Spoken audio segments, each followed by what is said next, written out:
رویباهی که جزایش رو دید. بود نبود رویباهی بود. روزگارش را با دزدی میگذرانید. رفته رفته رویباه پیر شد و دیگر دزدی کرده نتوانست. فریب و حیله را پیش گرفت. یک روز سحری بر وقت خسته از سوزنان به دیه آمد. دید که خروس در سر دیوار استاده قوق کنان آدمان را از خواب بیدار میکرد. خروس رویباه را دید و کمی ترسیده گفت قط ای رویباه مکار، عصا به دست گرفته خود را به پیری زده ای کو؟ میخواهی که جاندارک را فریب داده داشته خوری؟ ای خروس جان این طور نگو.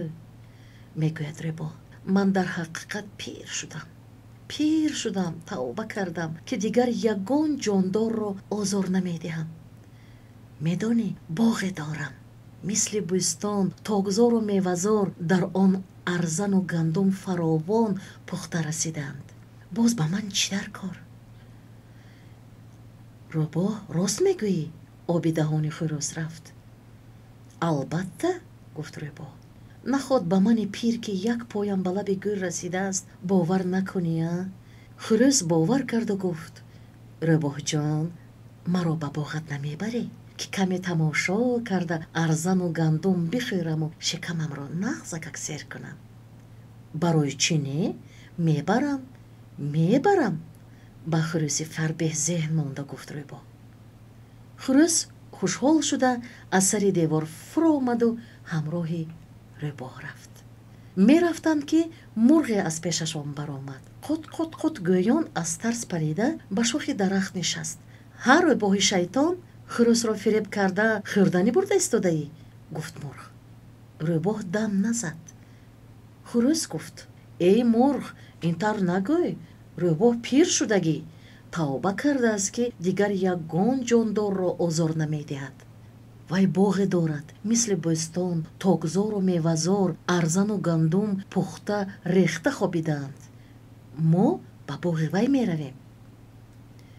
رویباه همین گپت راست؟ خوشحال شده پرسید مرغ. البته راست جواب داد رویباه. نخود تو به گپ خویش و همجنست باور نکنی؟ مرغ باور کرد و به آنها رو آورده پرسید مرا همراه نمیبرید؟ چرا نه؟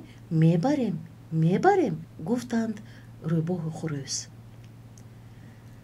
هر سه میرفتند که یک بدانه فری کرده از پیششان پرید و به سر یک تپچه نشست و گفت هر رویباه شیطان حیله‌گر، خروس و مرغ را فریب داده خوردنی برده استاده ای؟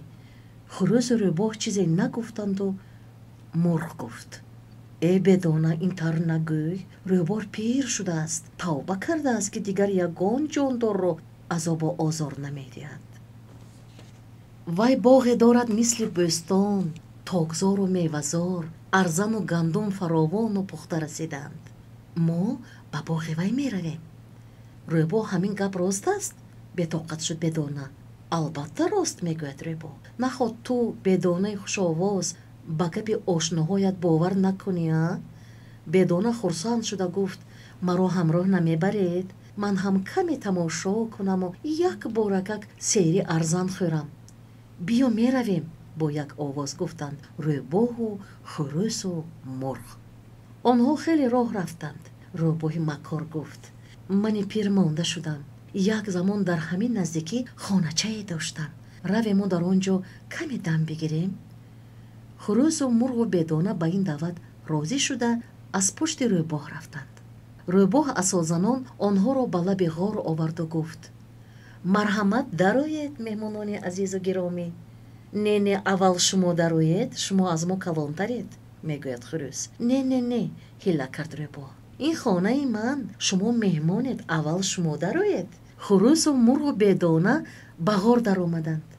رویباه در دهان غار نشست و به خروس رو آورد. خوب خروس جان، یگان حکایه گوی گوش کنیم چی؟ من در حکایه گویی ماهر نه، شما گویید که سال خورده و دنیا دیده هستید و بسیار چیزها را میدانید. گفت خروس. رویباه گفت حکایه را که ندانی چرا هر سحر قوقوگویان آدمان را از خواب راحت بیدار میکنی؟ برای این کارت میدانی که چی جزا میبینی؟ ای مرغ، کنی ту ягон қиссагӯй гӯш кунем. ба мурғ нигарист Рӯбоҳ. ман қиссаро аз куҷо медонам? аз тарс меларзад мурғ. шумо бигӯед ки зираку донишманд ҳастед. қиссаро ки надонӣ, гуфт Рӯбоҳ. чаро ҳар бор вақти тухмгузорӣ бо тамоми овозат қут карда гӯши одамонро кар мекунӣ? фаҳмо, ҷазои ман ҳам мурдан будааст. гӯён аз ҷонаш умедашро канд мурғ. ҳа, марг, ҷавоб дод Рӯбоҳ.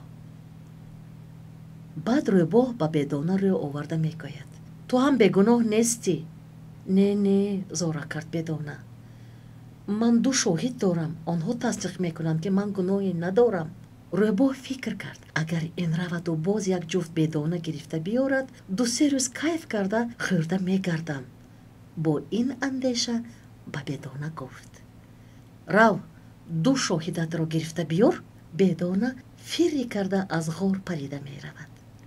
дар беша мардеро мебинад ки бо саги тозе машғули шикор аст. Бедона пеши тозе рафта мешинад. саг ӯро медорам гуфта ки Бедона парида он тарафтар мешинад. саг тозон омада боз мегирам, мегӯяд ки парида он тарафтар мешинад. тозе боз мегирам гуфта аз қафои Бедона медавад ки вай боз он тарафтар мепарад. ҳамин хел карда Бедона сагро ба лаби ғор меорад. тозе бӯй гирифта ба ғор медарояду Рӯбоҳро дошта ба берун мебарорад. ана Рӯбоҳи ҳиллагар, шоҳиди ман ана ҳамин, гуфт Бедона шодикунон.